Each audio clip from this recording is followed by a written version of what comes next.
కార్తీక మాసం కొనసాగుతుంది. నవంబర్ 20 వరకు కార్తీక మాసం ఉంటుంది. ఈ నెలలో పరమేశ్వరుడిని విశేషమైన భక్తి శ్రద్ధలతో ఆరాధిస్తారు. కార్తీక మాసంలో రుబ్బురోలుకు పూజ చేస్తారు. ఇది ఒక ముఖ్యమైన ఆచారం. చాలా మంది ఈ పూజను చేస్తారు, కానీ దాని వెనుక ఉన్న కారణం చాలా మందికి తెలియదు. ఈ స్టోరీలో పరమేశ్వరుడికి రుబ్బురోలుకి ఉన్న సంబంధం ఏమిటి? కార్తీక మాసంలో ఎందుకు పూజించాలి?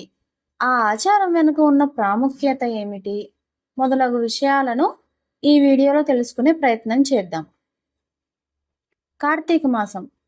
ప్రతిరోజు కార్తీక మాసంలో రుబ్బురోలు పూజ అనేది ఒక ప్రత్యేకమైన ఆచారం. ఈ పూజను కార్తీక మాసంలో ఆచరిస్తారు. ఇది హిందూ మతంలో చాలా పవిత్రమైనది. ఈ మాసంలో రుబ్బురోలను పూజించడం వల్ల దేవతల అనుగ్రహం లభిస్తుందని విశ్వసిస్తారు. కార్తీక మాసంలో హిందువులు పాటించే నియమాలు, పూజలు, ఆధ్యాత్మికంగా నిర్వహించే కార్యక్రమాలకు శాస్త్రీయ అర్థం కూడా ఉందని పండితులు చెబుతున్నారు. పూర్వం పురాణాల్లో పేర్కొన్న అంశాలను ఇప్పుడు శాస్త్రవేత్తలు ధృవీకరిస్తున్నారని ఆధ్యాత్మిక పండితులు చెబుతున్నారు. కార్తీక మాసంలో రుబ్బురోలుకు పూజ చేయడం ఎంతో పవిత్రంగా భావించడం అనేది అనాదిగా వస్తున్న ఆచారం. ఇలా ఎందుకు చేస్తారో తెలియకపోయినా పెద్దలు అనుసరించారు కాబట్టి రుబ్బురోలుకు పూజ చేస్తారు. కార్తీక మాసంలో ప్రతి వస్తువుకి శుద్ధి చేసే శక్తి ఉంది అని శాస్త్రాలు చెబుతున్నాయి. కార్తీక మాసంలో ప్రకృతి స్వభావం చల్లబడుతుంది. ఈ కాలంలో రుబ్బురోలు వంటి పరికరాలు ఎక్కువగా వాడబడవు. అందువల్ల వాటిని పూజించడం, శుభ్రం చేయడం, మళ్ళీ పవిత్రం కల్పించడం అనే ఆచారం ఏర్పడింది. స్కాంద పురాణం ప్రకారం పార్వతీదేవి స్వయంగా రుబ్బురోలులో సుగంధ ద్రవ్యాలు రుద్దేది. భూమాత రూపంలో ఉన్న రాతిని పూజించడం వలన పాపాలు తొలగిపోతాయి అని స్కాంద పురాణంలో చెప్పబడింది. రుబ్బురోలు అన్నదానానికి సంకేతం కాబట్టి ఆ పరికరానికి పూజ చేస్తే ఆ ఇంట్లో ఎప్పటికీ అన్నం కొరత ఉండదని పురాణాల ద్వారా తెలుస్తుంది.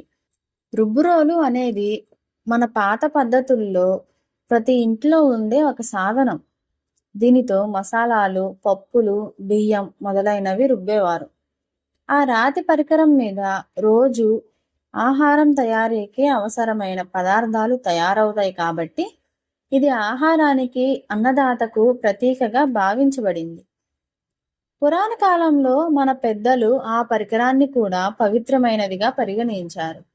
ఎందుకంటే ఆ పరికరంతో తయారైన ఆహారం దేవుడికి నైవేద్యంగా వెళ్తుంది. అందుకే రుబ్బురోలు పూజ అనేది దేవతల పూజలో భాగంగా ఏర్పడింది.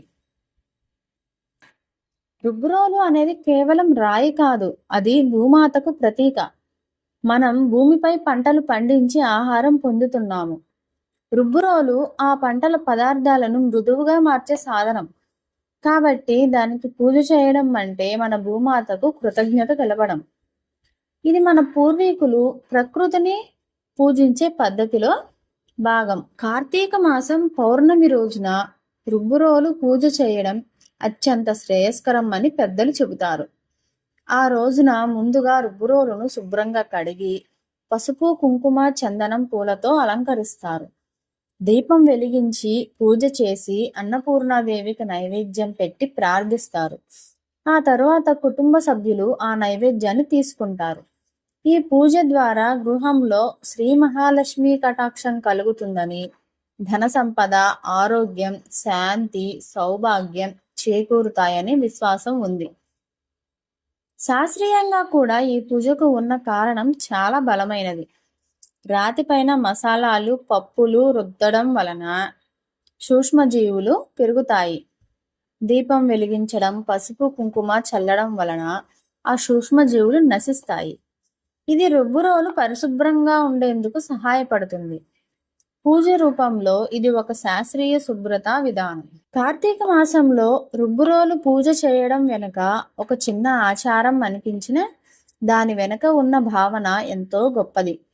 భూమాతకు, అన్నపూర్ణాదేవికి, ప్రకృతికి మనం తెలిపే కృతజ్ఞతాపూర్వకమైన పూజ ఇది. ఇంట్లో రుబ్బురోలు పూజ చేయడం వల్ల ఆహార సమృద్ధి, ఆరోగ్యం, ధనవృద్ధి, శాంతి ఇవన్నీ కలుగుతాయని పెద్దలు చెబుతారు. ఇది కేవలం ఆచారం కాదు, మన జీవన విధానంలో ప్రకృతితో, ఆహారంతో ఉన్న అనుబంధానికి ప్రతీక అని పండితులు చెబుతున్నారు.